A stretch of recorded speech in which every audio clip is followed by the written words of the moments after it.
नमस्कार दोस्तों, आपके अपने YouTube channel study related Ram में आपका बहुत बहुत स्वागत करता हूं। दोस्तों, आपको पता है 19 सितंबर सेकंड शिफ्ट का पेपर समाप्त हो गया है और हम आपके लिए 100% जीके जीएस साइंस के रियल क्वेश्चन ऑथेंटिक लेकर आए हैं। ठीक है, तो अभी तक आप हमारे चैनल पर नए हो तो प्लीज़ चैनल को सब्सक्राइब कर लें, बगल में जो बेल आइकन है उसको भी प्रेस कर लें ताकि रेलवे की पल पल की अपडेट आपको सबसे पहले मिलती रहे। अगर फ्रेंड्स आपको इस वीडियो को पीडीएफ चाहिए तो पीडीएफ हमारे टेलीग्राम चैनल पर मिल जाएगा।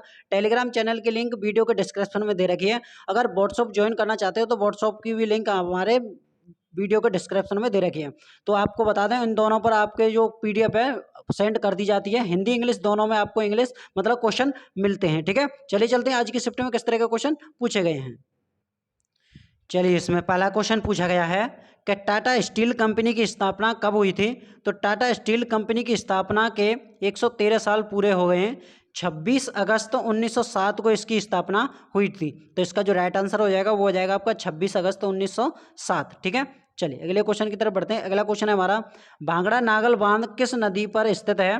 तो भांगड़ा नागल बांध हिमाचल प्रदेश के बिलासपुर जिले में सतलुज नदी पर बनाया गया है। यह 856 फीट ऊंचे टेहरी बांध के बाद भारत का दूसरा सबसे ऊंचा बांध है। ठीक है, तो आपको बता दें सतलज नदी पर यह बांध बनाया गया है। ठीक है, और आपको बता दें इस जो भारत का ये दूसरा सबसे ऊंचा बांध है। ठीक है, चलिए अगले क्वेश्चन की बात करते हैं। अगला क्वेश्चन है हमारा, अगर आपसे ये पूछा जाए कि किस राज्य में है तो आपका ये हिमाचल प्रदेश के बिलासपुर जिले में स्थित है। ठीक है, चलिए अगले क्वेश्चन की बात करते हैं। अगला क्वेश्चन है, तो फ्रेंड्स इस जगह पर आपको हमें कंफर्म करके बता दीजिएगा, ऑस्ट्रेलिया ओपन 2022 पूछा था या 2021 पूछा था, ये हमें कंफर्म करके बता दीजिएगा। ठीक है, ऑस्ट्रेलिया ओपन 2022 इल्सले वार्टी ने 44 साल का सूखा खत्म अमेरिका की डेनियन कॉनेल कोलिंस को हराकर जीता है। ठीक है, अगर 2022 की पूछें तो इसले वार्टी ने जीता है। ठीक है, अगर 2021 की बात करें तो राफेल नडाल ने ऑस्ट्रेलिया ओपन के फाइनल में पछड़ने के बाद वापसी करते हुए दानिल मेदवेदेव को हराकर रिकॉर्ड 21वां पुरुष एकल ग्रैंड स्लैम खिताब जीता है। ठीक है, अगर 2021 की बात करेंगे तो आपका राफेल नडाल इसका राइट आंसर हो जाएगा। ठीक है, चलिए अगले क्वेश्चन की तरफ चलते हैं। अगला क्वेश्चन है हमारा, अगला क्वेश्चन पूछा गया था आप इससे पहली शिफ्ट में फर्स्ट शिफ्ट में पूछा गया था, प्लास्टर ऑफ पेरिस का सूत्र पूछा था और इसमें पूछा गया है प्लास्टर ऑफ पेरिस किससे बनता है, मतलब किसकी अभिक्रिया करके बनता है। तो आपको बता दें यह निर्जलित जिप्सम है जो प्राय श्वेत चूर्ण के रूप में मिलता है। यदि विशुद्ध जिप्सम CaSO4.2H2O को 100 डिग्री सेल्सियस तक गर्म किया जाए तो जलांश का 3/4 भाग निकल जाता है और परिणामी पदार्थ plaster of Paris CaSO4 half H2O कहलाता है। ठीक है, आपको पता होगा ये आपकी यो क्रिया करनी पड़ती है, उसके बाद में प्लास्टर ऑफ पेरिस निकलता है। ठीक है, चलिए अगले क्वेश्चन की तरफ बढ़ते हैं। अगला क्वेश्चन है हमारा, अखंडता और धर्मनिरपेक्ष किस संविधान संशोधन द्वारा जोड़े गया था।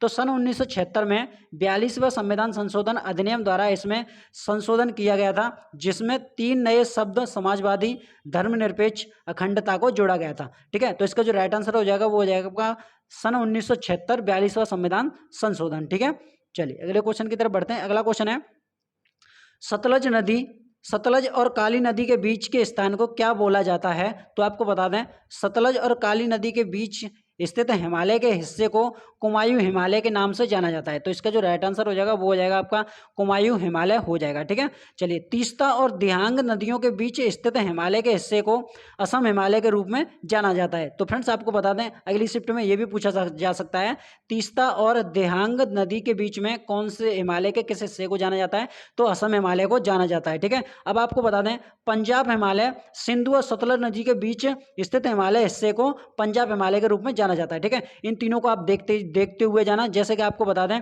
जो आपका पूछा असम हिमालय किसको जाना जाता है, तो तीस्ता और दिहांग नदियों के बीच को जाना जाता है। और आपका पंजाब हिमालय किस किस नदी के बीच को जाना जाता है, तो सिंधु और आपकी सतलज नदी के बीच जो हिमालय के हिस्से को जाना जाता है। ठीक है, चलिए इसका जो राइट आंसर हो जाएगा वो हो जाएगा आपका कुमायूं हिमालय हो जाएगा। चलिए अगले क्वेश्चन की तरफ बढ़ते हैं। अगला क्वेश्चन है हमारा, आरबीआई किसको ऋण देती है। तो आपको बताता हूँ उसमें ऑप्शन दिए हुए थे, बैंक को, आम आदमी को या इस तरह को। तो उसमें दिया हुआ था कि किसको नहीं देती है। तो आपको बताते हैं आम आदमी को ये बैंक ऋण नहीं देती है। तो किसको देती है, ये बैंकों को ऋण देती है आरबीआई। ठीक है, चलिए अगले क्वेश्चन की तरफ बढ़ते हैं। अगला क्वेश्चन है हमारा कि सांख्यिकी कार्यालय क्या जारी करता है? तो आपको बता दें इस तरह से पूछा गया था कि जीडीपी कौन जारी करता है, क्या शायद इस तरह से क्वेश्चन था, ठीक है। जीडीपी कौन जारी करता है? तो जीडीपी की आपको बता दें सांख्यिकी केंद्रीय सांख्यिकी कार्यालय जारी करता है, ठीक है। आपको बता दें अब केंद्रीय सांख्यिकी कार्यालय क्या होता है? तो आपको बता दें राष्ट्रीय सांख्यिकी संगठन के 2 स्कंदों में से एक है जो देश में सांख्यिकी कार्यकल्पों व समन्वय करता है तथा सांख्यिकी मानकों का विकास और उसका अनुरक्षण करता है, ठीक है। चलिए अगले क्वेश्चन की तरफ बढ़ते हैं। अगला क्वेश्चन है आवर्त सारणी के किस वर्ग में कम क्रियाशील धातु होती है? तो आपको बता दें कॉपर सबसे कम क्रियाशील धातु होती है, ठीक है। चलिए अगले क्वेश्चन की तरफ बढ़ते हैं। अगला क्वेश्चन है पौधे का कौन सा भाग जल का अवशोषण करता है? तो आपका मूल रोम क्षेत्र है वो पौधे के भाग जल का अवशोषण करता है, ठीक है। चलिए अगले क्वेश्चन की तरफ बढ़ते हैं। अगला क्वेश्चन पूछा गया था कि 8वीं अनुसूची में कितनी भाषाएं हैं? तो आपको बता दें इन भाषाओं में से 14 भाषाओं को संविधान में आरंभ ही में शामिल कर लिया गया था। अगर आरंभ की बात करें तो उसमें 14 भाषाएं शामिल की गई थी, ठीक है। वर्ष 1967 में सिंधी भाषा को 21वें संविधान संशोधन अधिनियम द्वारा 8वीं अनुसूची में शामिल किया गया था। वर्ष 1992 में 71 संविधान अधिनियम द्वारा कोंकणी मणिपुरी और नेपाली को शामिल किया गया था। तो आपको बता दें अब इसमें कितनी भाषाएं हैं? तो इसमें आपकी 22 भाषाएं। अब 22 भाषा कौन सी हैं? नंबर 1 असमिया, बंगाली, गुजराती, हिंदी, कन्नड़, कश्मीरी, कोंकणी, मलयालम, मणिपुरी, मराठी, नेपाली, उड़िया, पंजाबी, संस्कृत, सिंधी, तमिल, तेलुगु, उर्दू और बोहो और आपकी संथाली, ठीक है, बोडो, ठीक है, बोडो और संथाली। आपको और ये क्वेश्चन में ये पूछा जा सकता है कि 8वीं अनुसूची में कौन सी भाषा को शामिल नहीं किया गया है? तो आपकी जो इंग्लिश है अंग्रेजी भाषा को शामिल नहीं किया गया है, ठीक है। ये भी आप ध्यान में रखना। चलिए अगले क्वेश्चन की तरफ बढ़ते हैं। अगला क्वेश्चन है सबसे बड़ा महाकाव्य कौन सा है? तो महाभारत विश्व का सबसे बड़ा महाकाव्य है। महाभारत संस्कृत भाषा में वेद व्यास द्वारा लिखा गया था। तो इसका जो राइट आंसर हो जाएगा वो हो जाएगा आपका महाभारत, इसका राइट आंसर हो जाएगा, ठीक है। चलिए अगले क्वेश्चन की तरफ बढ़ते हैं। अगला क्वेश्चन है हमारा अनुच्छेद 52 किससे संबंधित है? तो राष्ट्रपति अनुच्छेद 52 राष्ट्रपति पद का प्रावधान किया गया है। अनुच्छेद 53 में संघ एवं कार्यपालिका शक्ति राष्ट्रपति निहित होगी जिसका प्रयोग वह प्रधानमंत्री और मंत्रिपरिषद की सलाह के अनुसार करेगा, ठीक है। अनुच्छेद 54 राष्ट्रपति का निर्वाचन मंडल जिसमें संसद और विधानसभाओं के निर्वाचन सदस्य भाग लेते हैं, ठीक है। आपको तीनों बता दिए 52, 53, 54, ठीक है। इनको भी आप ध्यान में रख के भी जाना, ठीक है। चलिए अगला क्वेश्चन है जीडीपी निर्धारित कौन करता है? तो इस तरह से क्वेश्चन पूछा गया था कि केंद्र सांख्यिकी कार्यालय जो एनएसओ जीडीपी की गणना करता है, ठीक है।